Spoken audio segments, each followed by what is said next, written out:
Tu postes régulièrement des vidéos sur YouTube. Tu fais ton contenu, tu es satisfait de ton contenu, mais tu trouves qu'il manque quelque chose. Il manque quelque chose pour améliorer l'ambiance générale de ta vidéo, ou pour avoir un fil rouge tout au long de ta vidéo. Et en fait, ce qu'il te manque, si tu es arrivé ici, c'est que tu l'as compris, c'est de la musique de fond. Et c'est une très bonne idée, parce que la musique de fond, ça permet, en plus de ton message, de ce que tu vas dire à l'oral et de ce que tu vas montrer, de communiquer une ambiance, de communiquer une émotion. J'ai déjà essayé de faire des vidéos avec et sans son, et le son change radicalement la façon dont est perçue ta vidéo. Ça change radicalement la qualité de ta vidéo. Surtout si tu veux faire du contenu inspirant ou du contenu motivant. Et donc là, tu te mets en quête de musique pour tes vidéos, ou de sons, ou d'effets sonores.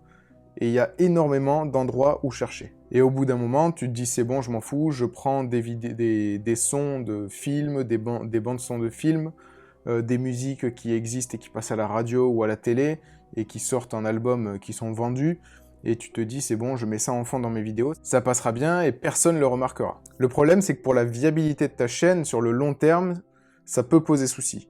Tu vas peut-être passer à travers les mailles du filet pendant 1 an, 2 ans, mais au bout d'un moment, peut-être que ta vidéo, quelqu'un va tomber dessus, quelqu'un qui a les droits sur cette musique va tomber dessus, va te bloquer tes vidéos, et si tu fais ça plusieurs fois et que tu as des soucis comme ça, Google à force va bloquer aussi ton compte. Donc tu vas avoir des vidéos qui seront bloquées, ton compte qui peut être bloqué, et tu risques d'avoir des soucis avec pas mal de monde, avec tous les ayants droit. Pour la viabilité de ta chaîne sur le long terme, ne fais pas ça, ne prends pas le risque d'avoir des vidéos bloquées ou ta chaîne bloquée, ou d'avoir des vidéos même démonétisées si tu utilises la monétisation. Je vais te présenter 3 outils qui permettent d'avoir des sons et des musiques libres de droit. On passe tout de suite sur mon écran. Donc le grand classique, c'est la librairie YouTube, la bibliothèque audio de YouTube. Il y a énormément de musiques. Tu peux les classer par genre, tu peux les classer par humeur, tu peux les classer par instrument, par durée et par paternité. Et tu peux aussi avoir des effets sonores qui sont des effets qui sont beaucoup plus courts, par exemple des bruits de pièces ou des bruits des grincements de porte ou ce genre de choses. Je me suis pas encore trop intéressé aux effets sonores parce que j'en ai pas spécialement besoin, mais je sais qu'il y en a. Donc dans la musique gratuite, par exemple, tu vas pouvoir trier par genre. Tu vas avoir les ambiances, BO, classique, country folk, etc. Dans les humeurs, tu vas pouvoir mettre calme, dramatique, colère, funk, heureux. Ensuite, tu vas avoir les instruments, tu vas avoir la durée en fonction de si tu veux répéter ou pas le son dans ta vidéo. Si elle dure 10 minutes et que tu mets un son qui dure entre 2 minutes et 2 minutes 30, bah, le problème c'est que tu vas la répéter plusieurs fois. Et ensuite, tu as la paternité qui est assez importante, c'est là qu'il faut faire attention. Donc tu as paternité non requise, c'est quand tu n'es pas obligé de citer l'artiste qui a créé cette musique ou l'ayant droit. Donc tu peux juste télécharger la musique qui est là, la mettre en fond sur ta vidéo et t'as pas de souci. Et par contre, si c'est paternité requise, en général, tu le vois, il y a le petit bonhomme à droite, paternité Creative Commons. Et en général, quand tu vas cliquer sur le son, tu vas voir, vous êtes libre d'utiliser ce morceau, nanana, nanana. Et en général, il faut que tu colles la source avec l'URL de l'artiste. Donc tu vois, à chaque fois que c'est quelque chose où il y a écrit paternité requise, tu as ce bloc de texte là. Alors que quand c'est paternité non requise, là, alors, voilà, quand c'est pas paternité non requise, tu vois que on te dit que tu es libre d'utiliser ce morceau dans n'importe laquelle de tes vidéos. Donc après, tu as juste un petit bouton à droite pour télécharger le son, et là, si tu cliques le bouton play, tu peux écouter le son en direct sans le télécharger.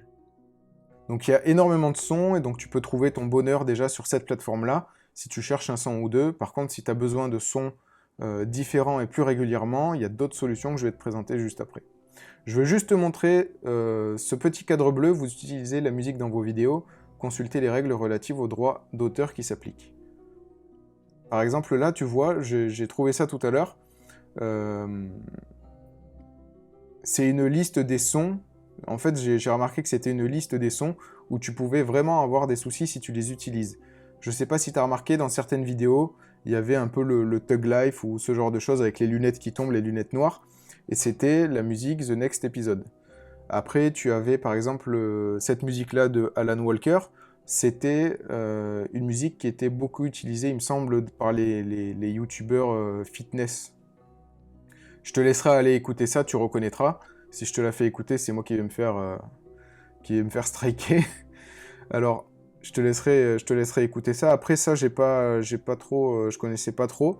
Par exemple, là, tu avais la musique de la Panthère Rose, DJ Snake, etc. Tu vois, c'est des musiques qui sont connues, très utilisées sur YouTube jusqu'à il y a peu de temps, alors qu'on n'avait pas le droit de les utiliser.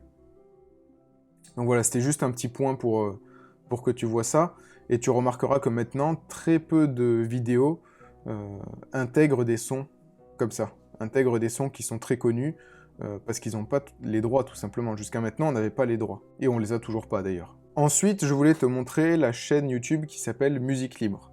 Sur Musique Libre, en fait, tu as beaucoup de sons, notamment, par exemple, des musiques sans droit d'auteur, des musiques libres de droit, et tu peux aller naviguer dans toutes ces playlists et trouver ton bonheur. T'as plus qu'à écouter. En fait, ça, c'est une vidéo que je suis allé voir en préparant cette vidéo-là. Donc, tu vois, en fait, que là, par exemple, tu as le lien vers The Artist Union pour télécharger la vidéo. Tu as juste un lien free download à cliquer et ça télécharge la vidéo. Et tu as juste à mettre dans la description l'artiste, le nom de la musique et le lien vers la musique sur The Artist Union. En fait, la musique libre, ce qu'ils font, c'est qu'ils se servent sur le site en question, présentent sous forme de vidéo le son et te proposent de créditer directement comme ça. Et tu remarques que c'est le SoundCloud de la personne qui a créé le son et le lien vers une vidéo YouTube. Le tout, en fait, c'est de créditer l'artiste pour avoir créé le son. Toi, tu t'en sers, et comme ça, lui, ça peut lui faire de la visibilité. Et il n'a pas travaillé pour rien, il n'a pas mis sa musique en libre droit pour rien. Donc cette chaîne La Musique Libre, il y en a sûrement d'autres qui existent, il me semble, mais c'est déjà une bonne source de musique libre de droit, ou sans droit, à disposition, dès que tu as besoin de musique un peu plus dansante, par exemple, pour les blogs, pour ambiancer un peu plus l'utilisateur. Et le dernier site que je voulais te montrer, c'était freestockmusic.com. Donc ça te permet d'avoir, en fait, il y a pas mal de sons aussi.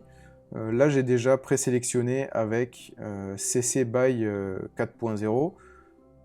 C'est la licence Creative Commons qui te permet, en fait, de pouvoir utiliser, partager à des fins commerciales le son que tu vas trouver ici.